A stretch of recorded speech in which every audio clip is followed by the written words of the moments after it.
recording, John Paul, and I will take a look at our agenda and see where we might start.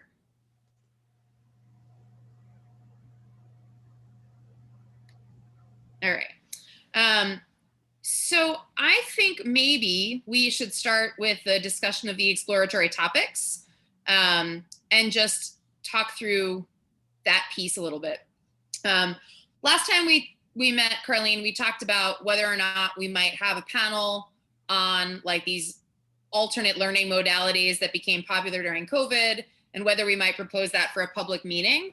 Mm-hmm. I talked with John Paul and Alex earlier today prepping for this meeting, and John Paul put that topic back on the suggested meeting topics agenda.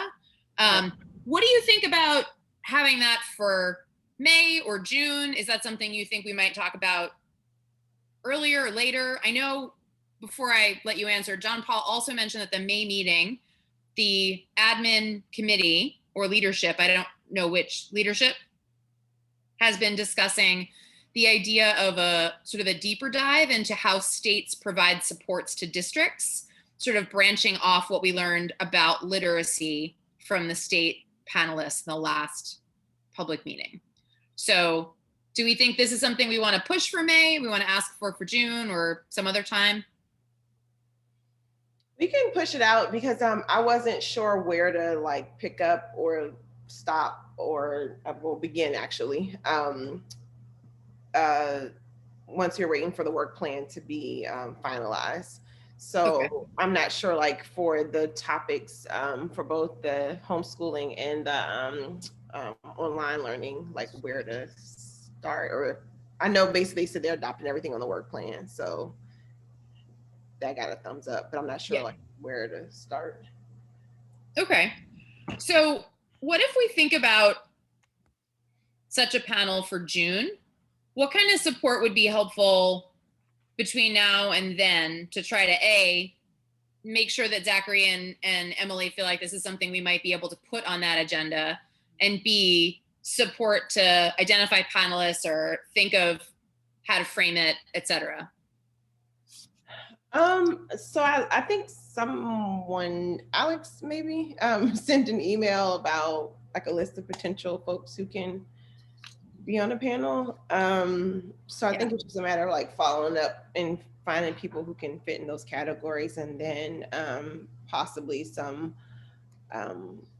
communications to the public that this is what the panel for June is going to be, or whatever month it is, so that we can get some folks hopefully to testify with the homeschooling lens, or whatever topic we pick. And then for the online learning, do we know, I saw John Paul put something in the comments, do we know where the state, like what our responsibilities around that is?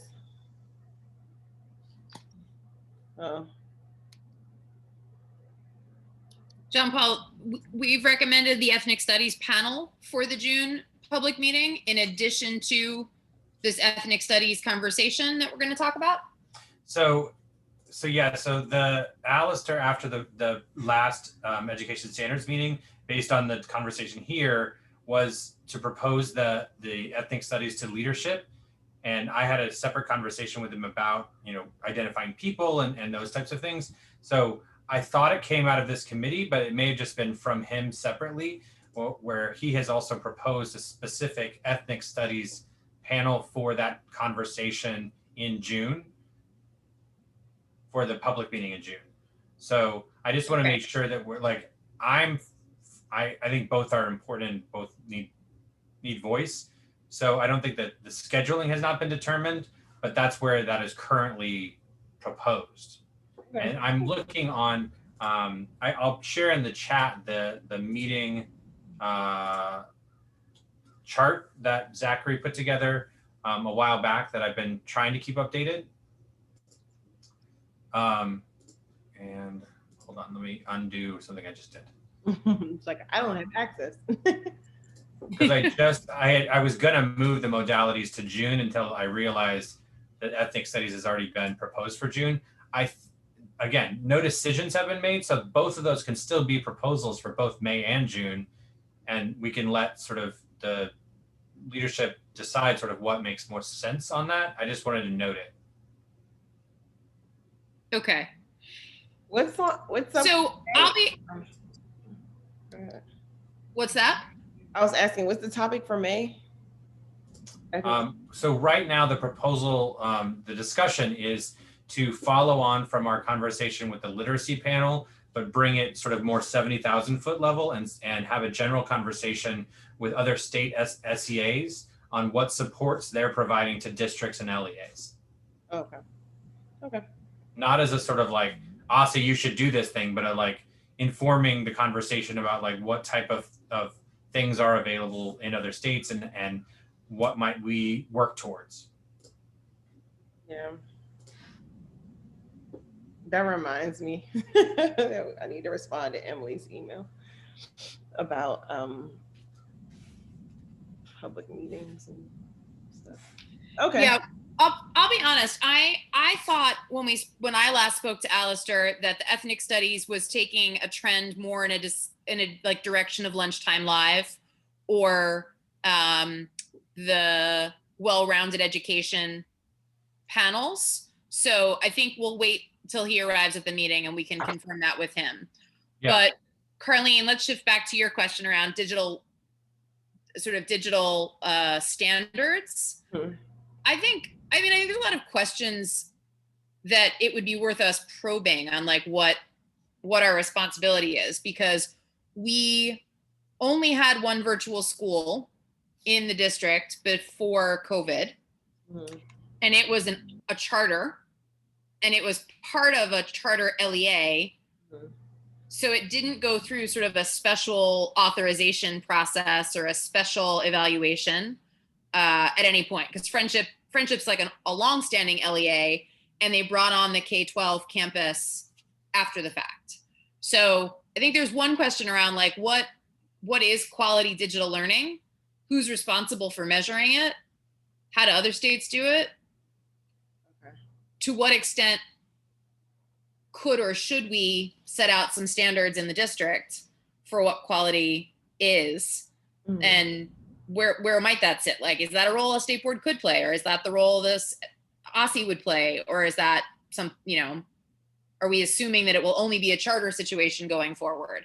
I will say the mayor's announcement the other day, I think, complicated that a little bit, that all students will be back in person in the fall unless they have special, like, requested and qualified for special accommodations. Because that suggests that there'll be a pretty limited digital learning program from DCPS if that holds true.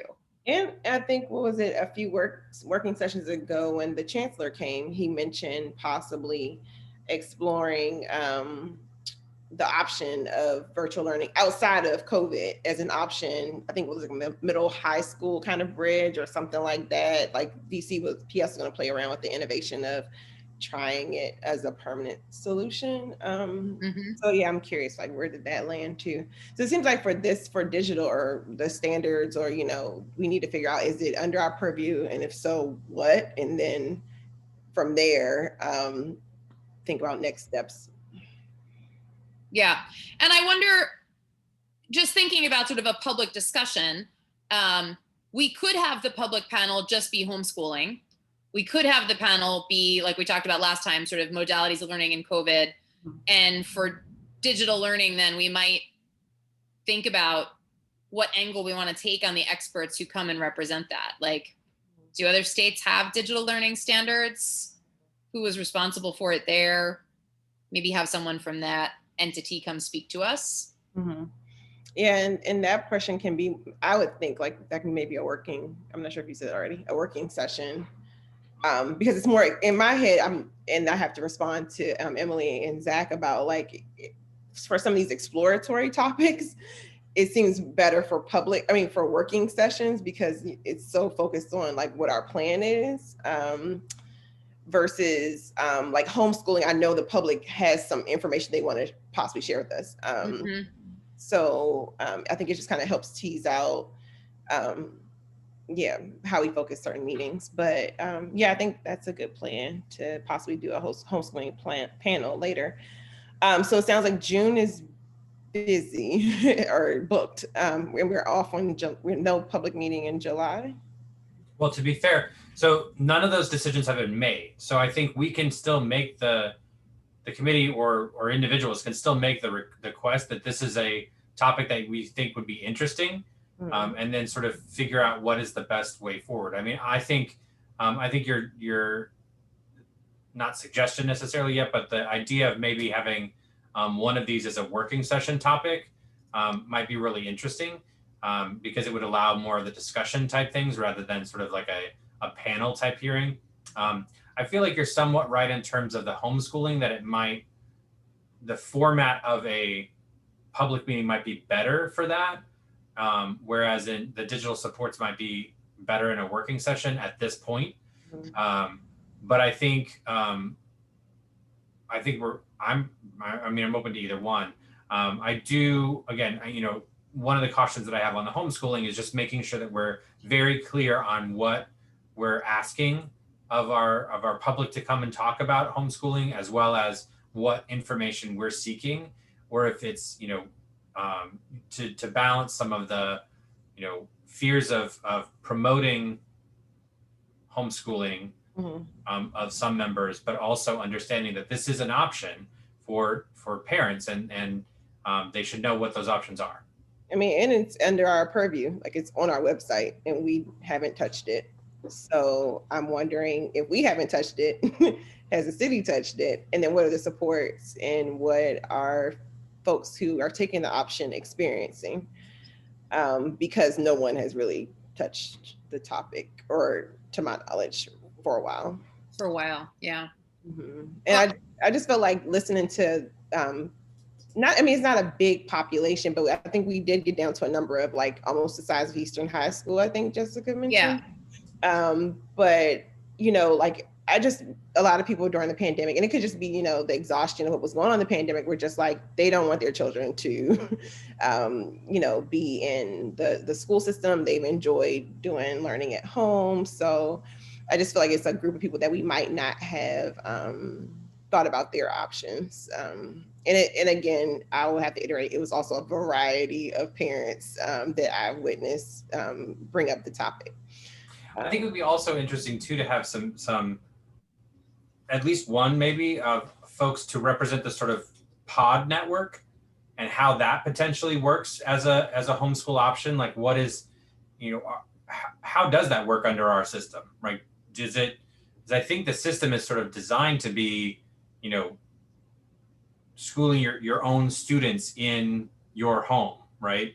And it may not be flexible enough or have the right flexibilities for parents to come together and do that type of pod learning. Does it have that flexibility? Does it not? I have no idea. Yeah, I know there are a few homeschool co-ops, and I don't fully understand the extent of it. I think how I've heard them described is that they're basically folks who use a common curriculum for their homeschooling and essentially trade off particular days and or topics, so that like one of the parents in my neighborhood who homeschools is a music teacher by training. She used to teach in public schools as a music teacher. So in her cooperative, she does monthly music lessons with students as part of her contribution to the co-op. Other parents who've done sort of middle or high school will do like writing workshops or high school application processes with the students in that. And otherwise they come together for social outings, sports and play, etc. I like the idea, if I can suggest, that we put the homeschooling panel on the June public meeting as a suggestion. We'll talk with Alistair about whether ethnic studies is something he meant for the public meeting, and if so, we can navigate that from there. I love the idea of discussion of the digital learning for a working session. And I think figuring out what working session we put that in makes sense. Like, I also want to just double check, John Paul, it looks like we have I couldn't remember if this had been decided. Hi, Alistair. So we have a July working session and a July public meeting and an August public meeting, but no August working session. Okay, and that's flipped from what we have done in years past. That is the current proposal. Okay. I have not yet gotten confirmation that that is what we are doing. Okay. But yes. Okay. So, Carlene, we have a July working session that we could propose the digital learning one for, if you think it makes sense to drop that in for summer there. Yeah, we can. I also think, yeah, we can as a proposal. I can imagine about that time, people will start, there can be a shift in focus about like folks, you know, what's happening with we also have June, right? So with the June working session, and I believe that working session is also going to be discussing the survey results from the Reopen Task Force. Mm-hmm. So that might fit well within that working session discussion if we're discussing the survey results on the federal funding and the digital supports. Yeah, so let's do June. I just don't want to wait too late into the summer when things start bubbling. Yeah. And I know a lot can happen between now and June, but everything's going to be on the table. So Jessica, do you want to give Alistair a quick 30-second update as to what we're talking about? Yeah. Hi, Alistair. So we decided so to start at the bottom of the first agenda topic and dive in on the exploratory topics and where we might suggest panels for those topics. Where we landed was that the digital supports piece, the digital standards, would best fit in a working session because it's not necessarily that we want sort of public comment on it, but we want the chance to discuss amongst ourselves how other states think about digital learning standards, what we're learning about what the district might do going forward. And I think that was a great suggestion from Carlene that we think about how to use a working session to best hash that out and talk through it as a group. We were then talking about the homeschooling panel and looking at this meeting suggestions calendar that John Paul just put, John Paul had put in the chat. I will copy it and put it there again. Oh, maybe that's the same one that Alex put back in the chat. Sorry, it came up looking differently for me. It came up as a SharePoint. At any rate, John Paul's in the meeting topics calendar and noted that you had talked about putting the ethnic studies panel at the June public meeting. And I wanted to confirm that that was the case. I'm interested in that if that fits. The academics I spoke with said that would work well in their calendars. Okay, so let's come back to that, Carlene, the homeschooling and ethnic studies when we get into the discussion of ethnic studies sort of more deeply to figure out how best to approach the topic. And so that's where we landed. That's what we've been talking about is essentially. Thanks for the update. Yep. Yeah. And Ruth, sorry to we'll catch you up quickly as well. We started with the exploratory topics and have sort of landed on putting a digital supports conversation in our June working session as a suggested topic so that we could hash that out as a collective. And so it would nicely match up with the Reopen survey. And we're talking about where to put the homeschooling panel that we talked about having to hear more from the public about the experience of homeschooling and to discuss what role the board might play in considering homeschooling regulations or homeschooling, the fact that homeschooling seems to have expanded this year, where to put that in a lineup of public meetings. We talked about June, but Alistair's also got the ethnic studies panel for June. So we're gonna talk through both of those things when we dive in on ethnic studies in depth.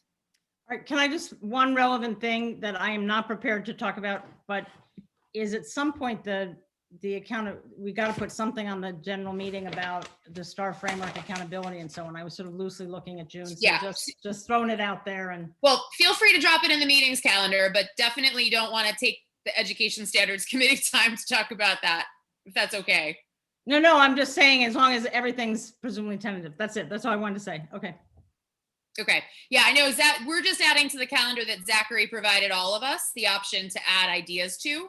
So none of these are topics that leadership is agreed to, just where we think we'd put them for our committee's interests. Got it. Okay. All right. So with that, would love to come back up to the top of the agenda, if that's all right, and dive in on the literacy plan. So I wanted to make sure, Alistair, that we had time both to talk about the proposal that what our committee is going to do on mapping the community of providers. Thanks for the updates you put in the committee work plan. I think they're great and sort of walk through nicely the steps, but would love to give you time to talk about that. And then we'll transition to giving you time to talk about ethnic studies. Sound okay? Thanks so much. Yeah. Well, I guess this is the piece that I think I'm missing is, from our last public meeting, that means what we had asked for from this, what does that mean in terms of how much staff time we get for this work versus what we're doing on our own? I think that's a question for me. Yeah.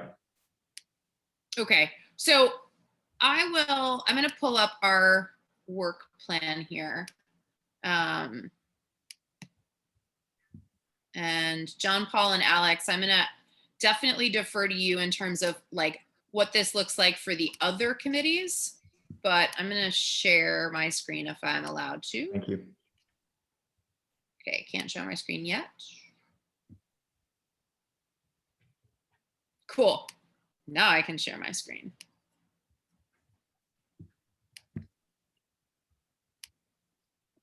Okay, can you all see the work plan there?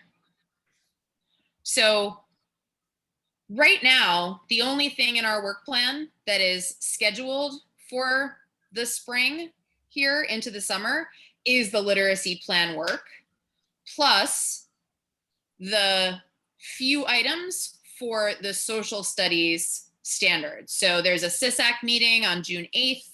There's a plan for the SISAC to review the standards. Right now, the Technical Writing Committee told us to look for that around July 26th. The last meeting suggests that maybe there's a little nervousness about how much work time they have in June, so we might expect that closer to August. But there's nothing else on our work plan that takes up time in the summer for our committee. So from our committee's perspective, any staff time we're asking for, I think, could be 60 to 75% dedicated to this, holding for some admin work they need to do on any of these panels we're establishing, and then the social studies work. But I want to defer to John Paul and Alex to say, how does that play out with what the other committees are doing? Because I know there's a lot going on with reopen and accountability, et cetera. Yeah, I don't have any problem with any of that.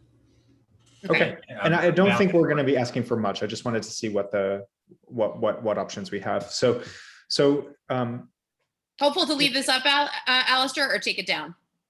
I think it's fine to take it down. I think, my question is, in the similar way that we did the principal survey, I think part of what the ask would be is to be able to just send out a similar one to the nonprofits and community orgs, right, that do literacy work, and think through what kinds of questions we want to ask them and collect from them. I think I've been asking around, this would be the first time we've actually mapped out all of the nonprofit literacy providers in a centralized way, right? And to me, that's actually really helpful to be able to map out and then connect the dots around.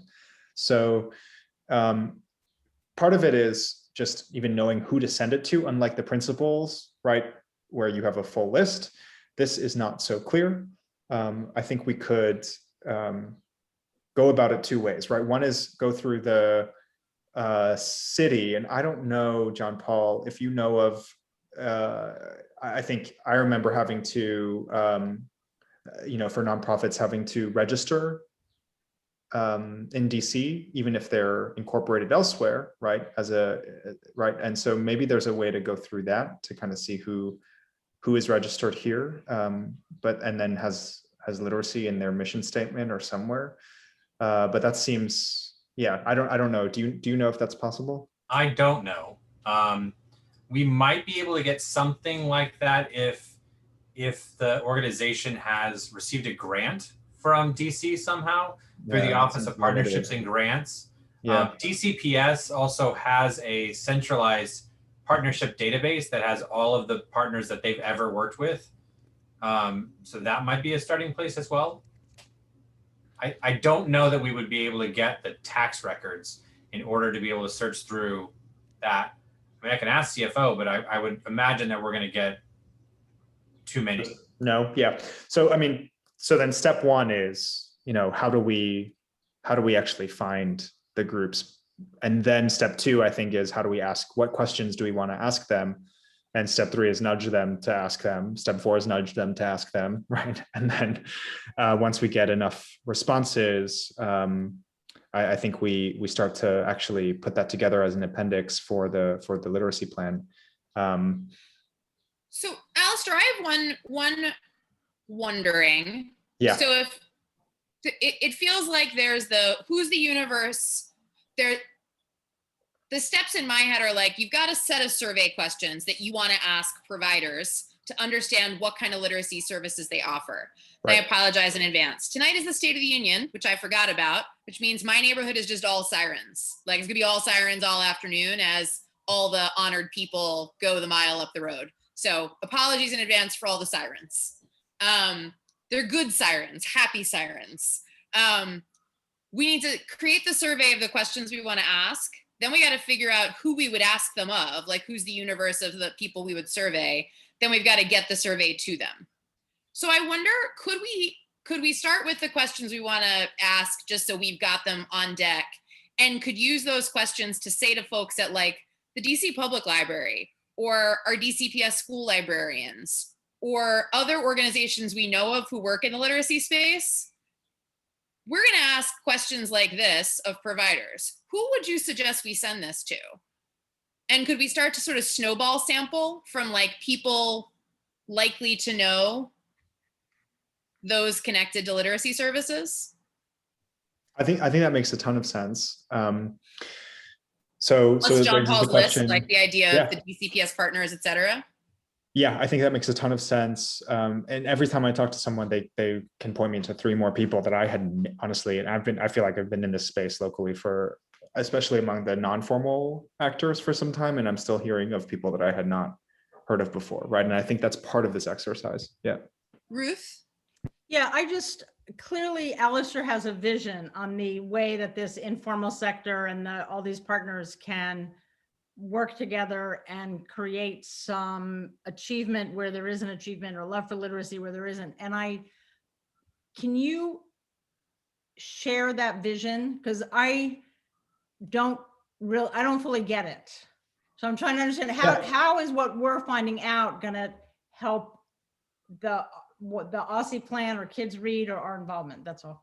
Okay, I'm happy to. So one of the things that I've gotten to work on is look at literacy plans from all kinds of levels, right? National, local. If you look at national literacy plans and local literacy plans, and then kind of map out what works and what doesn't, what is actually translated to the outcomes that are laid out in the plans. One of the things that most other, I'd say, most successful plans do that our plan currently does not, is not just put the burden of literacy on what happens between 9 a.m. and 3 p.m. within schools, right? But rather also integrate this into all the other hours of the day. What happens at home? What does intergenerational learning look like, right? And those pieces we don't currently have in our plan. And I think that's a big gap, not just normatively, but also relatively to what other plans do, right? And so for me, there's a big piece. I mean, we heard a lot during the literacy panel about the role of making sure that our teachers know how to teach reading, right? And that's happening formally in schools. The piece that I think is What was not part of that conversation, but that has a separate role, right, to play, is what happens after school, what happens over the summer, what happens even in schools, right? When you don't have the capacity within the schools to be able to do things like tutoring or do things, right? We have a few different groups in DC, right? Like Reading Partners, like 826, like Penn Faulkner, right? That actually are running programs inside schools. And for me, it's there's a few different layers there, right, to unpack as well, Ruth, which is, right, are we being strategic about which groups we're bringing in, and are we being thoughtful about how they actually connect with this plan that we're building, right? If does it make sense for the principals to decide who comes in? Does it make sense for us to centralize that, right? And you know, some of them cost money, some of them don't. Some of them work with like Reach works with second and third graders, but doesn't have a clear platform on where to pass those third graders to when they're done, right? Which doesn't necessarily mean that, you know, do those fourth graders still need support, and who do they refer them to? How do we even connect the different providers so that they know who they can pass folks to or refer them to if they don't have the capacity or if they have outgrown their program, right? A lot of that, I think, when I've looked at other plans that have done well, centralize that in a way that people can right? It's not up to that individual small nonprofit. Well, I mean, it would be great if they did that, but most of them are not, right? Thinking about where they fit into this broader system. So to me, if the goal would be to have a more integrated strategy, right? I think the first step that we don't have is mapping out who's even doing what. And so this is my last question on this, and I don't want to take us off on this, and I can also do it offline, but so to do that well, that's hard.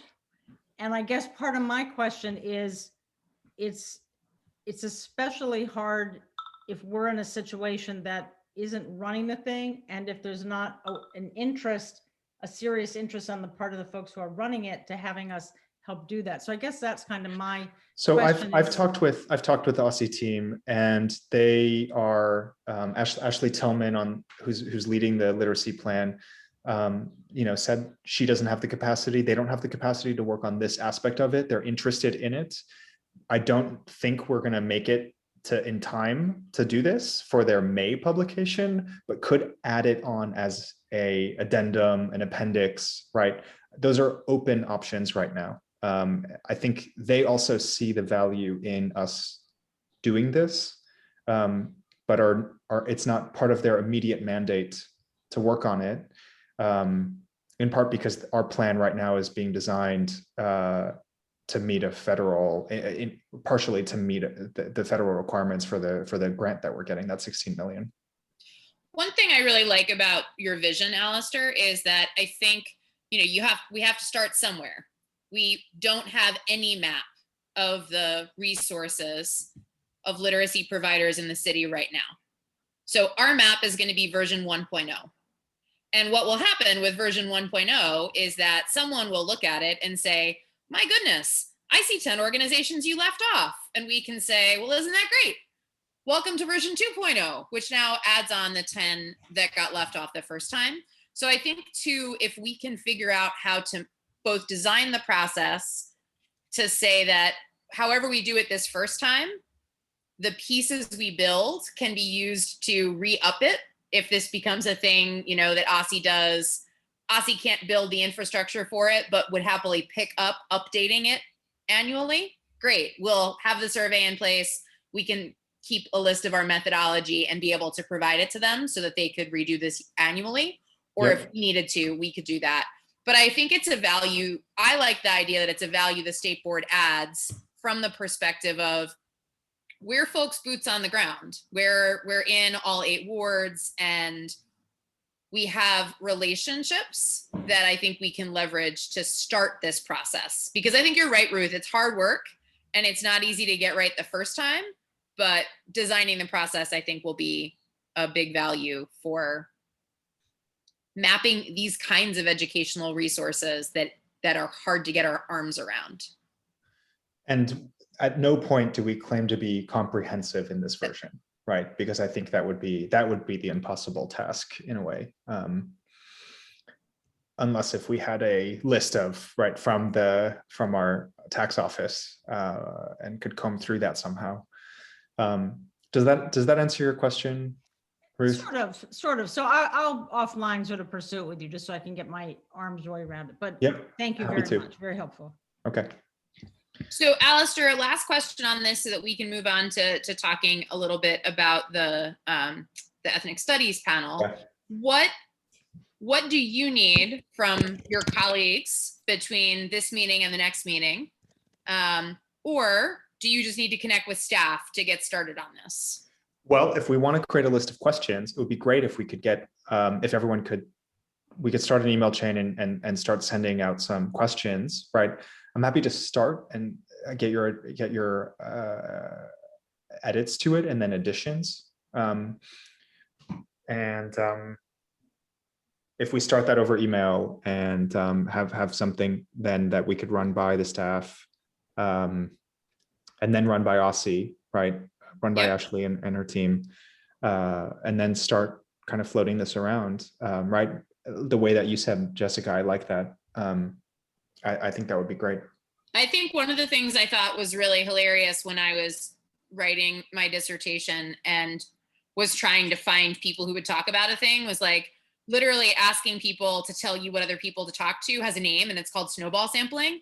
And I think that's fascinating to me. Like that's an actual methodology, the notion of like, you go to one ring and then the next and the next, and it's like building a snowball where each time you add on new people, the ball of resources gets bigger.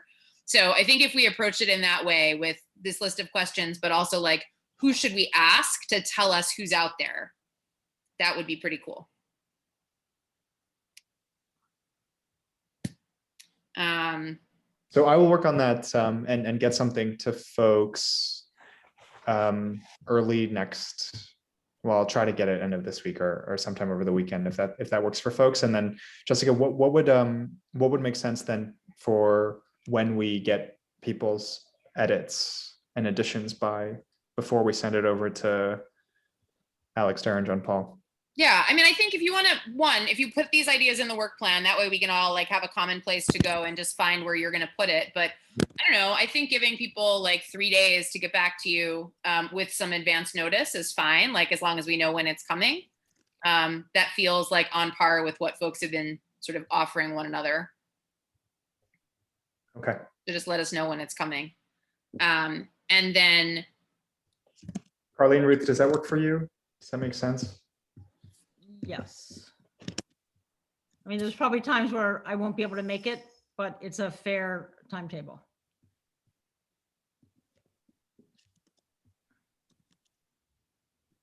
Okay. Great. Thanks, and then Jessica. it looks like at our next meeting, because it looks like on your plan, it says May is share list and ask for additions. So like, we'll have the questions, we'll start to generate like who we would ask, and then that can be something we talk about as we get closer to next meeting. Great. Awesome. All right, any other questions on the literacy piece? Awesome. I've also been thinking a lot about the panel since we had it. So that was a great panel. I'm glad you've got us really digging in on this topic, Alistair. I'm glad everyone's pumped up about it, and I found it so exciting, and yeah, no, I think it's a pathway for us to, not need to recreate something new, but learn from what some of our peers have been doing, right, in a meaningful way. Yeah, I love it. Okay, so let's shift to the ethnic studies panel. And just before I turn it to you, Alistair, I wanted to give just a little bit of context that I know Ruth has, but I'm not sure how much you or Carlene have sort of windows into the conversations around how council has approached drafting legislation to try to bring specific courses, often those with an ethnic studies angle, into DC and sort of where the state board sits in that world. So last year, Councilmember McDuffie proposed legislation to create an African American history and culture bill.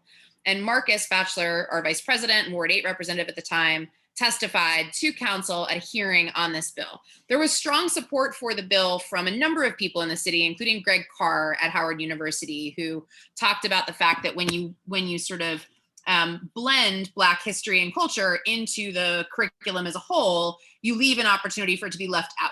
So creating a specific course makes sure that it gets focused on in the way that it is intended to. Marcus, I think, gave really thoughtful testimony on behalf of our board, which said two things. One, like, we're just starting the social studies standards, so please don't push this legislation through before we get a chance to build out a stronger Black history component of our state standards. And two, the state board has very limited authority and powers. And one of them is around high school graduation requirements. So please don't, DC Council, take our job away and start legislating on high school grad requirements from the dais. I'm not sure how much the council members loved that testimony, but it was sort of the line we've tried to stick to in this, which is, obviously council has lots of thoughts on what we want high school students to do, but high school graduation requirements does rest with the board, and we would love if the council would not legislate specific courses to be included in grad requirements from their seat.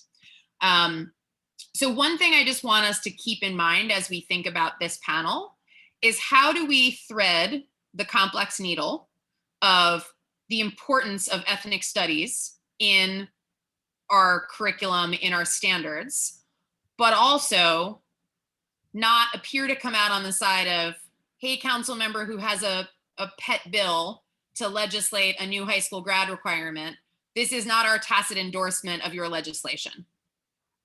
Does that make sense? It's like a narrow path to walk. But yeah, and I think we, not just have, it would be really exciting for me, and this is just me riffing with you here, right? But to have someone who knows this context be on that panel, right, and actually start that panel with this intro. And the folks that I'm thinking of, right, again, it's how can we learn from other states? It's not, it's not so much like this is what you should do, right? I think what I'm interested in is how is LA's ethnic studies requirement looked like? How did they get it through? What has it been doing? How do they know that it's been impactful or not, right? And then also, so there's the practitioner side. I think we could bring in teachers who have taught that course in LA or elsewhere, right? I think we can bring in some academics who are thinking about this at a higher level too. But to me, there's that feels like it would be so as I've been thinking about this, Jessica, that's one model, right? Where we have someone in DC who understands the local history and context of this. Ruth, I really loved your other room with the windows, but this room is nice too. It's cat feeding time, so you were either going to hear the cat meowing the whole time, or I was going to get up and feed her. So, I should say. There's the context, policy practitioner, educator, academic, kind of diverse model of like having this, looking at this from multiple perspectives to see, right, and it answers what are the options, right? Or there's practitioner from different states, right? Because multiple states have, or at least local cities and counties have passed this, right?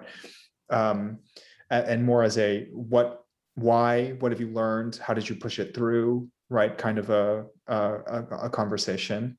Those are kind of the two ways I've been thinking about it. I'd love to hear your feedback on that, or if there's a third or fourth option. Yeah, I have a couple of ideas and questions, but I'm going to defer to Ruth first. So I like the way you're thinking about it. The one thing I'd like to add into that is, to add to Jessica's context, the other thing that DC has that I'm a big fan of, I think Jessica's a big fan of, doesn't mean we always have to be always fans of it, is DC has a very strong history requirement. We're one of the few places that has, I think, 4 full years of history social studies that's required. And arguably the downside of it is that there's not a lot of time for kids to take electives outside of that, although they can. So I'm interested, as part of hearing about what other states do, is I would be very interested to hear from states that have put ethnic studies into their basic American history course successfully and amply, right? I would really be interested in how that looks and how that feels and whether they feel it works. So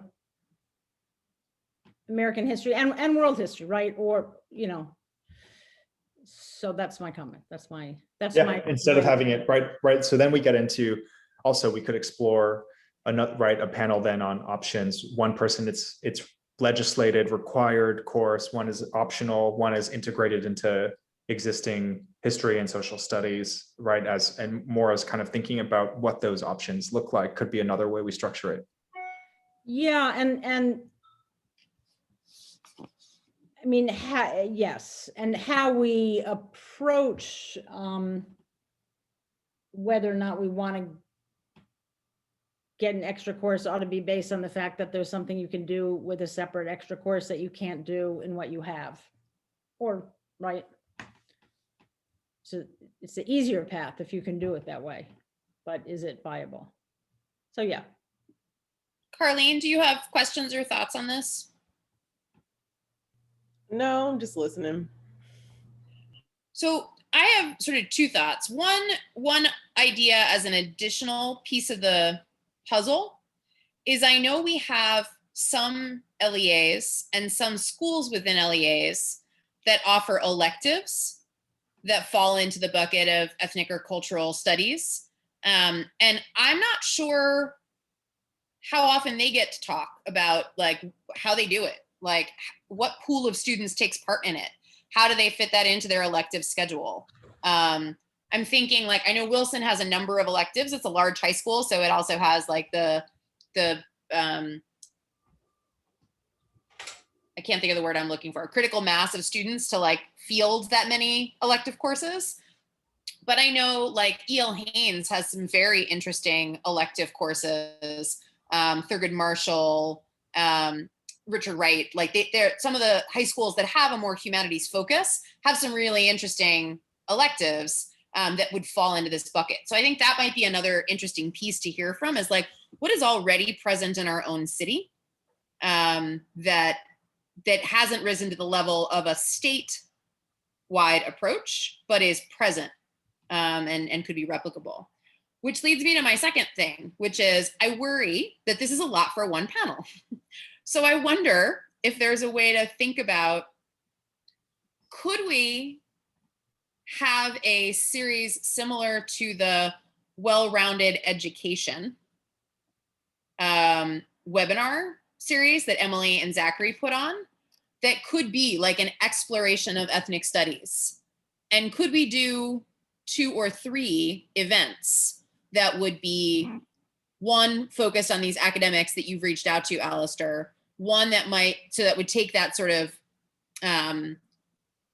angle you mentioned for second, around like, these are all folks who have done the like thinking about what is the content of these courses and how should they be structured and how do you get it through in a given state or context. And then 2, being like a practitioner panel, which could be practitioners in the places that have passed it elsewhere.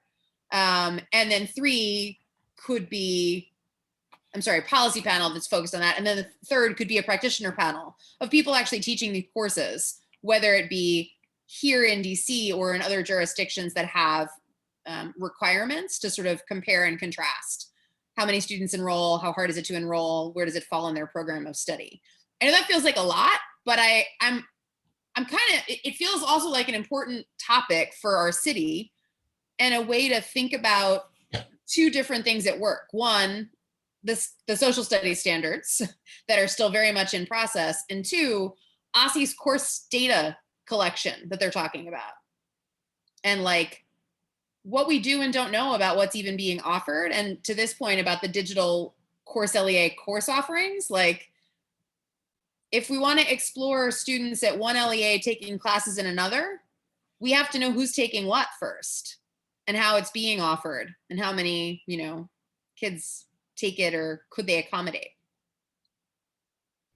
Has the student advisory panel or council weighed in on any information about ethnic studies around like how they would like to be educated, or was there like, do they feel like there are gaps in certain ways, or just curious about what students have said? Not to my knowledge. Yeah, I would love to get that. What's your hunch, Carlene? Because they're the ones who have to do it, like, you know, so Yeah. it's yeah, I'm just wondering, you know, if it's the adults who are trying to sit down and figure out what students want, and we can just kind of take out some of the guesswork and ask the students like what would make sense. What do they want to learn? What, you know, are there certain topics that they feel deprived of? Or do they feel like they're missing a piece of a certain aspect of history, or history that's really personal to them? Or yeah, so I'm curious if we can get that information, and then maybe we can figure out which direction to take. Mm-hmm. There might be supplemental information. John Paul, how do we get, would it just be an email to our student reps to see if they would run it, kind of add it to the agenda on May 10th? Is that the way to go? Yes, sir. I would suggest that someone from this committee, whether it's you or somebody else, attend to hear it directly and to propose it directly. But other than that, yes, just email Alex and Shayla and they will, I have no doubt that they'll probably just add you to the agenda. Since Yeah, I'll do that right. I'll do that right now. It's like I hate to delegate work to someone else since you're taking it up.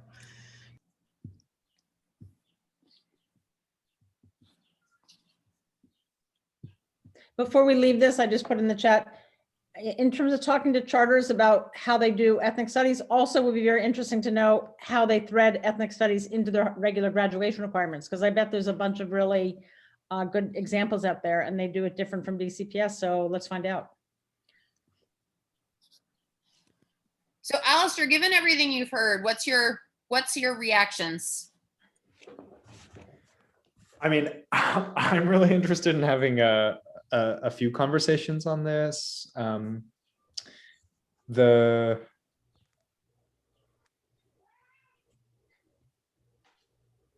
question for me would be, you know, how this inform, like, you know, because I don't foresee a lot of people coming to join in to listen besides those of us who are working on these issues, right? And I would see it as leading towards some kind of resolution or letter that we summarize at the end. In which case, I wonder, right, I would love to do all three of these panels, right? And if it's okay with, I mean, I guess sorry, let me zoom out. How many people participated in the well-rounded education Events, yeah. Events, yeah. Alex, John Paul, Darren, do you guys have that number handy? There were, like, the first one I thought was slower, and then there were more participants at the second and third. And also, how many were at the one that Carlene and I did? I don't have those numbers off the top of my head, but I think my memory is similar to yours, Jessica, that I think it increased as we went. The other thing to remember, though, is even if they're not actively watching and participating, then we do still have those videos on our YouTube and can still use them as, you know, additional, you know, through social media and those types of things as well. But it is a smaller initial population than, say, a public meeting would be. So just another way to think about this, and Alistair, I don't know if this is a plus for you or a minus. I could definitely see it either way, which is to use this as an opportunity to make all the phone calls you want and talk to all the interesting people you want and have all the interesting conversations you want, both with the experts and with the schools. And sort of at the end of that, you know, you will be sort of our expert about, here are some really cool things going on. Here's a question I have. What do you think about this, that? And then we're all in a position to sort of say, yeah, that would be interesting if we did blah, blah. And then in the end, we sort of would come up with one, you know, one thing that we could do at a major panel. But it would be further down the road and after conversations and after you had sort of used, you know, had all your fun conversations. So like I said, I can see that both ways, right? You have figured me out pretty quickly. I mean, I love having those conversations. The thing would be, you know, how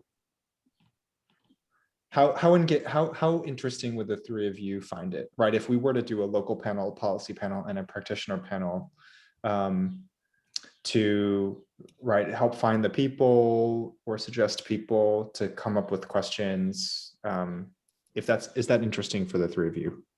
So I think I would find it very interesting, but I'm the social studies geek, so this would be really deeply intriguing to me.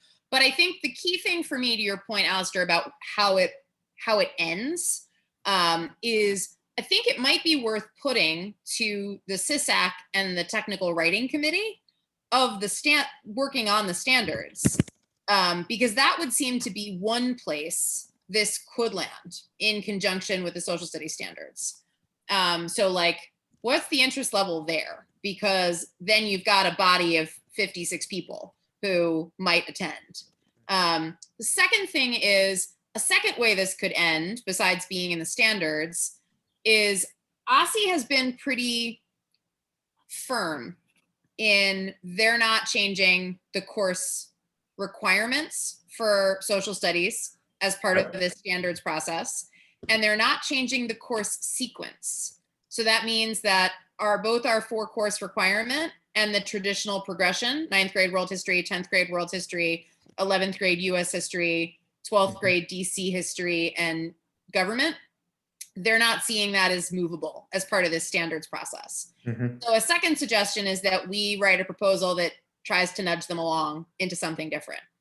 I'm not sure that's going to be successful, but that's a second possible product. I don't know of what other products we might suggest, but those are 2 possible products. John Paul has his hand up. I have an idea for another product. It's much more long-term, but one of the things that I think we still need to work through is, you know, we had a high school graduation requirements task force that provided 3 recommendations, none of which have been acted on by OSSE. And it may be that we can use this to help push another round of looking at our graduation requirements, either in total or in addition to the ones that we've already done.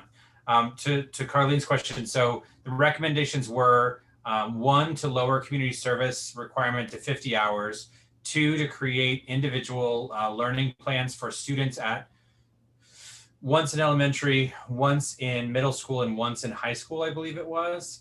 That would be identified in terms of then it would be a statewide thing that would help them understand where they needed to go to make sure that they were on track for graduation. DCPS had a somewhat like that plan that they implemented shortly afterwards for, I believe it was 11th graders and 12th graders. But I haven't seen any of those reports since the first year, to be frank, so I'm not sure if that continues to happen. The last one was mastery exams, allowing students to test out of requirements for mathematics and foreign languages.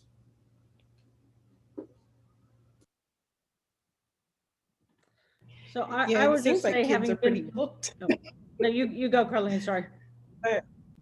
I didn't really have anything substantive to say. It just seems like a lot of the framework for what kids can learn is like pretty filled in for the years. So that's I think curious to hear what students have to say. If there's already a current progression of how they learn history, which I think then it could lend to pushing OSSE for something different depending on what we hear. or looking at just certain elements that are ingrained in the current offerings. I don't know. Which I would just say, as a veteran now of 2 board efforts to revise the high school graduation requirements, which have gone nowhere, I'm not a fan of sort of saying, oh, let's try to lift up that whole thing again and add one more thing to it. Rather, on the old agenda, I think I would love to see us do something with that community service requirement. I think it's a huge, huge barrier. But I wouldn't see us trying to add one more thing into it and try to lift up something heavier that we haven't been able to carry before. And John Paul might want to push back on that, but that's my view after these 2 efforts.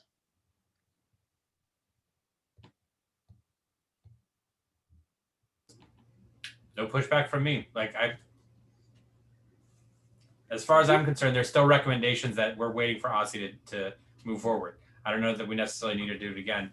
I will note that there were, in those discussions, as you'll remember, Ruth, a number of other things that members of the task force mentioned that they might want to work on, that there was not enough agreement within the group to do. One of those was, financial literacy standards. One of those was separated, changing this, not the scope and sequence, because that's just but changing the way social studies was presented, which was not something that was discussed very much. There was also some conversations around science requirements and labs, as well as the Healthy Schools Act and PE requirements and health requirements. And one of the requests, I think, from a number of students, not necessarily on our SAC, but I think it may have been through the Young Women's Project and other groups, was to require a separate, rather than having health and sex ed be part of the PE requirement, having them be separated into separate classes. Yes, Carlene, there is a financial literacy bill as well, and it is on the agenda.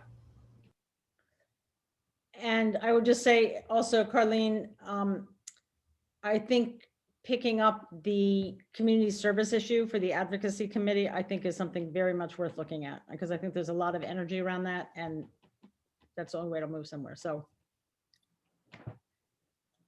Yeah, I know Ebony Rose is interested. We'll follow up on that one. That's just kind of, it's disheartening, but okay. That these recommendations are floating out there and nothing has moved with so much energy put behind arriving to those recommendations. But okay, different meeting. Well, I mean, as a committee, we could also say, let's not take on another new topic and kind of reinforce those somehow. Well, so I will say this, and I'll use this time to sort of wrap in the social studies standards updates.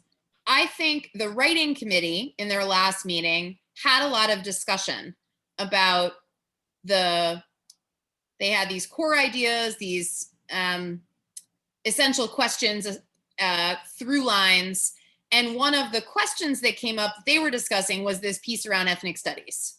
How do we address this in our standards, knowing that OSSE has said that we're not going to change the high school grad requirements? So what is the right way to frame this treatment of cultural studies in our standards to make sure that they do end up, various strands of ethnic or cultural studies do end up being present in our standards, even though they're not going to be a required graduation course, even though they're not going to be a standalone course, so that they are not simply an elective that some kids opt into or fail to opt into, but that they're present throughout. So I think that the topic itself is worth tackling. I think whether we handle it as a single panel or multiple panels is an open question. I think how we design a final product, whether it's a resolution from the board to directed towards OSSE, if it's a dear colleague letter to the OSSE Technical Writing Committee from the State Board of Education, I think those are all options. I don't have strong feelings about one or the other, but I like the idea that we talk about ethnic studies and that we design it to be a product that can have some connection to the standards because it feels like a place where we can continue to impact, right? To a point Ruth has raised a few times, which I think is a good one, is like, we are ultimately the people who vote on the standards. So linking this to something that we have some authority over seems sensible. You know, if I could just pick up, do we have time, Jessica, to continue to Yeah. pursue this for a few minutes? Yeah. So one of the things that we talked about last time around the social studies standards that I'm a big fan of, but the whole board voted for this resolution. It talked about sort of what some of the ongoing threads would be and should be in the social studies. And one talked a lot about specifically Black history, but non-white history in general, and how it helped kind of produce the democracy that we have. In other words, it was a variety of populations being kind of cornered by the government that there was, that forced over time people to come to grips with and go backwards and forwards on what does the Constitution mean and what does equal rights mean, right? So one way to think about ethnic studies is it's a way, one thread that goes all the way through the curriculum talks about different groups and their role in building the democracy we have. But I'm sure there's other ways that other people do it, right? That there are ways of talking about ethnic studies in American history. I'd be just really interested in understanding what that is, because it is super relevant to the social studies. And if it doesn't go there, then, you know, it's hard to know what the product is because you don't know what we have and whether it ends up being amenable to the social studies. But if it is, that'd be terrific. That would be great grist for them. And it could solve the problem to some extent, you know, or piggyback off that, Ruth, and offer back two things, Alistair, to you. One is, Carlene asked a good question in the chat about, have we defined what ethnic studies is when we're talking about it in the context of this? Like, do we as a committee have a common definition? So I think that's one important question here. I think two is, going back to the panel you originally talked about, it would be helpful to hear how other places that adopted ethnic studies, either as a district program like LAUSD or as a statewide effort, if there is one. I'm actually not familiar if there's a state that has an ethnic studies requirement, or if that is California's requirement and we're just thinking about how LA implemented it. But I think getting that would be really helpful to how we propose whatever product we propose. But in some ways, this is, I'm sure, not the answer you would like, but like, I'd love for you to decide whether you want us to do this as one panel or multiple panels based on your initial feeling of this. Because what I don't want to do is for us to throw all these ideas at you and sort of take you off the path of like where you hoped you'd do this and what you hoped it would be. Thank you. Just to give it some context too, right? I think for me, this came as I've been reflecting on the fact that I did not, in my public education, learn about any of the Asian American history in my public school education, right? I did not know about, the Chinese Exclusion Act. I did not know it was legal to kill someone Chinese in the 1800s of the United States, right? Or how that actually shaped the ways in which, you know, my family as immigrants who are not particularly well educated, right, were making sense of the world around them. And to me, those to me are kind of basics to know, right? Even if that's not in the same way that I would want, I think it's important to understand and make sense of what it means, what our history has been for people of all the various backgrounds, right, that come to the US, and what that actually adds, right? It's not so much a ethnic studies is not in and of itself the interesting part to me. I think it is one way to address what I see as a gap in what we have, what at least I was offered, right? And so, you know, for me, I think it is more of a learning exercise to know what other jurisdictions are doing. And I think that one of the main questions would actually be for the students, right? What is it that you have been learning? What is it that you want to learn? But also to these other jurisdictions, how have the students been responding to this? And again, what impact does it make, right? Because if, as Carlene says, it's adults in a room thinking about this, you know, if California pushed this forward and everyone's kind of like, you know, very hesitant and kind of just kind of like has to deal with this and doesn't particularly learn anything from it, right? That's also something to be that I think would be helpful to know, right? As we're considering this. So to me, the place that I would want to start actually is knowing where we are relative to other states, I guess. Yeah. So given that, and I'll just look to Carlene and Ruth for validation or differences of opinion. It feels like a panel like the one you envisioned with the academics who can give us some insights into that is a good way to get that learning. Working with the SAC, the Student Advisory Committee, at their May meeting to ask these preliminary questions to maybe guide the questions we want the panel to speak to. So here are the experiences our students have offered to us. Academics talk to us about how this is similar or different from what happened in the places you adopted this. Tell us about what changed in what students were exposed to after what was offered. And Alistair, I actually think a nice sort of niche for it is the guiding principles that the SISAC passed and the state board adopted have a principle about windows and mirrors for students, being able to see themselves reflected in what they learn in the social studies standards, but also to get windows out on communities that are not their own, about which they have no sort of knowledge or experience. And so if we could link this panel somehow to like, one of our guiding principles is this is a topic we want to explore more deeply and understand how other places have done this.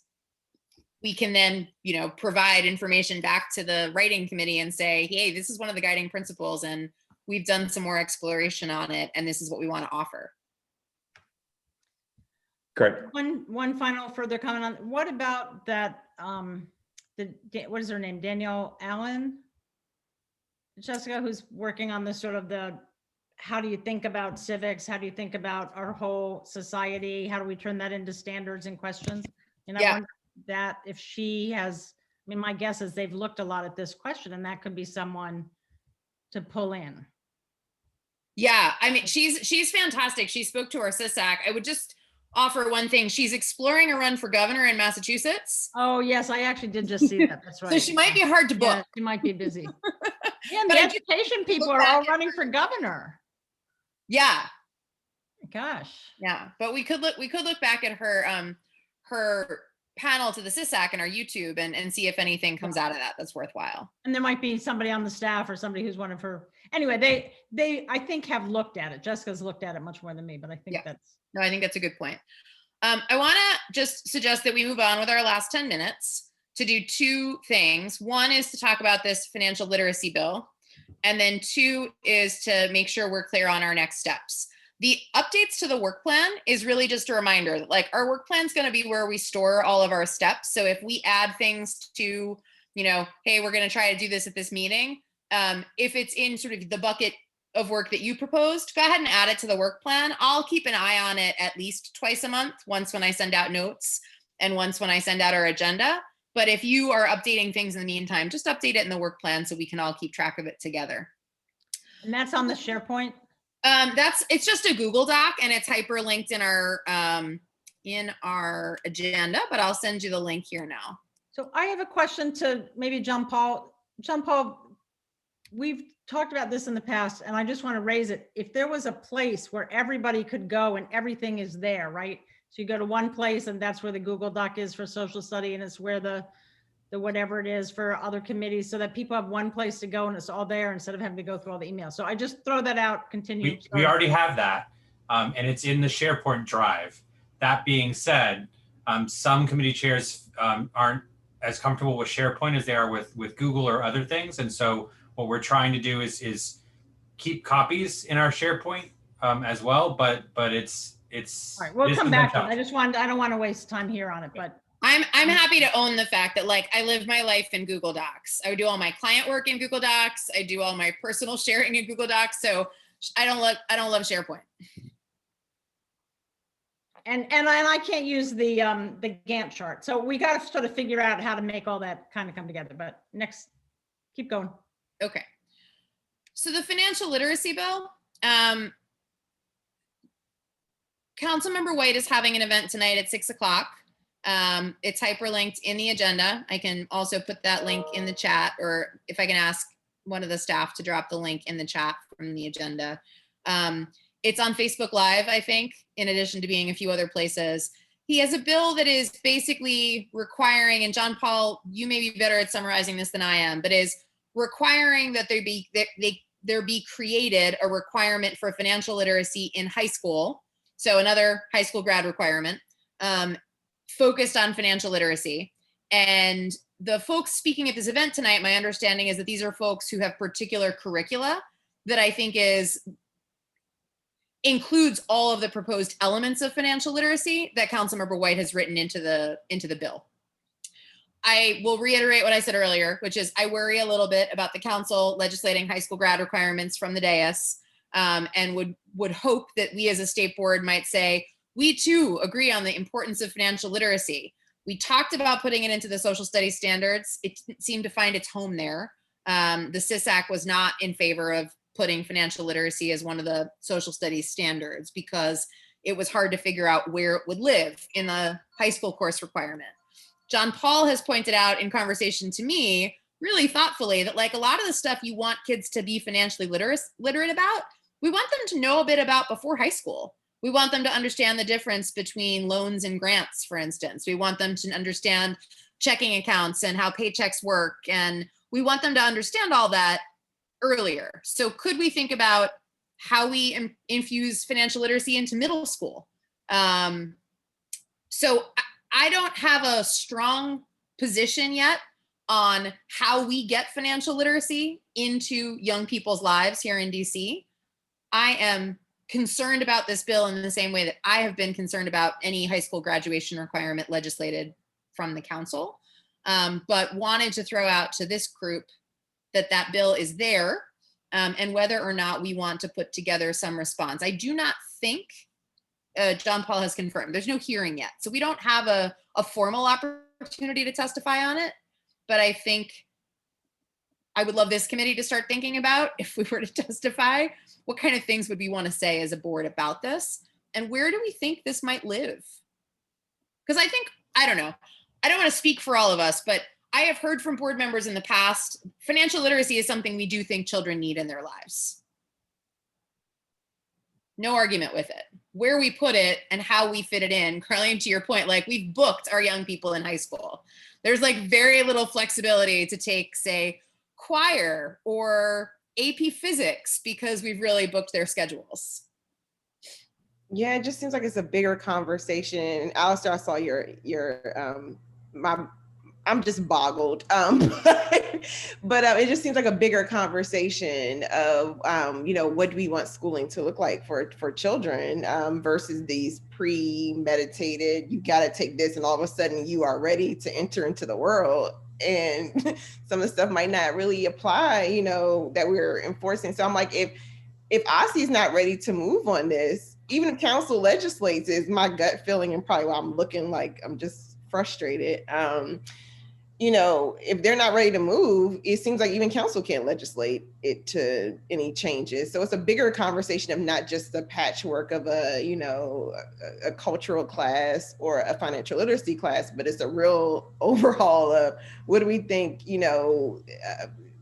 kids exiting school looks like and where they should be, and understand that they're not going to be perfect once they exit 12th grade. So it's like more of we still got to let go of the machine age of education before we can start prescribing these courses. So that's more of a philosophical thing that I'm just over here wrestling with.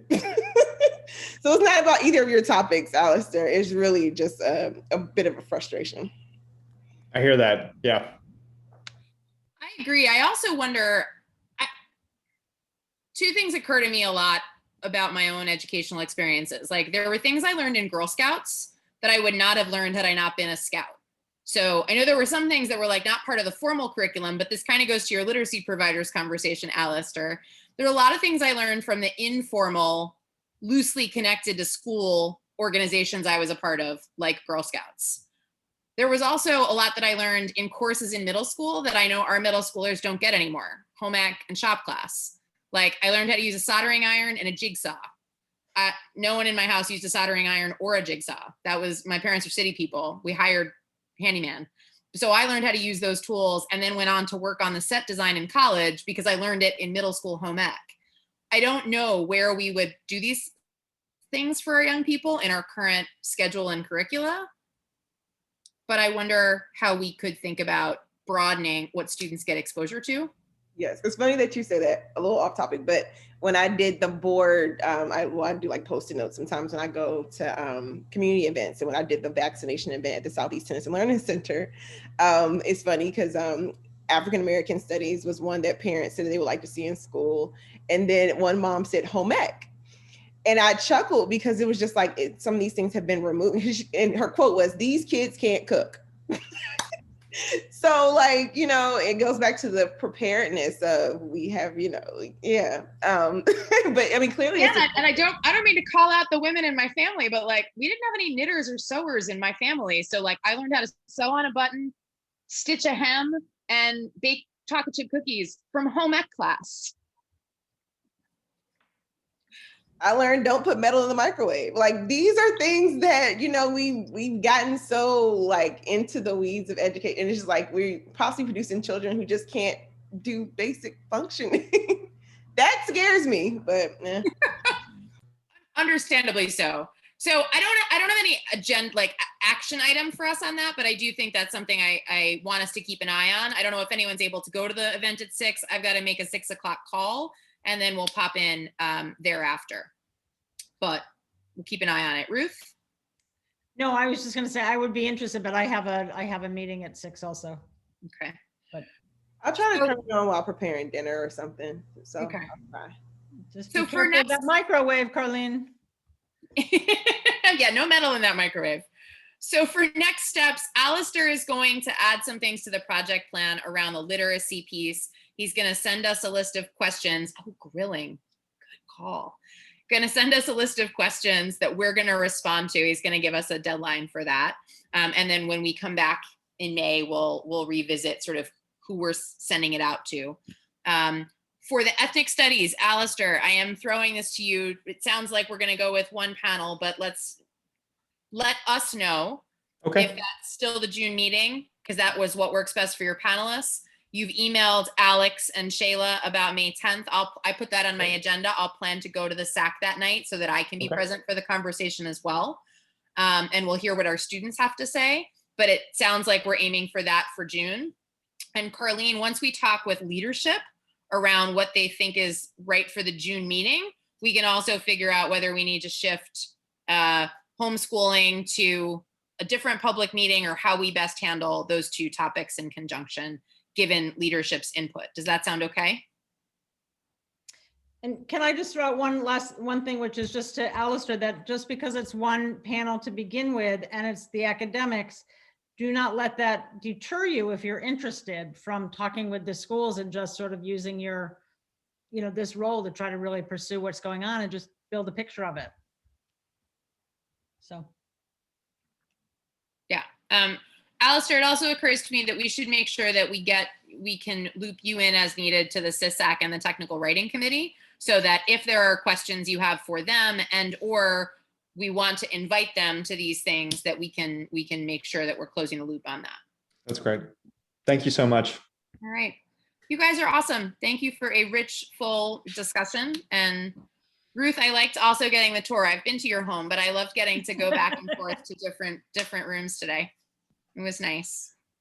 Thanks, everyone. All right, friends. Enjoy the sunshine. Stay cool. Bye. Bye.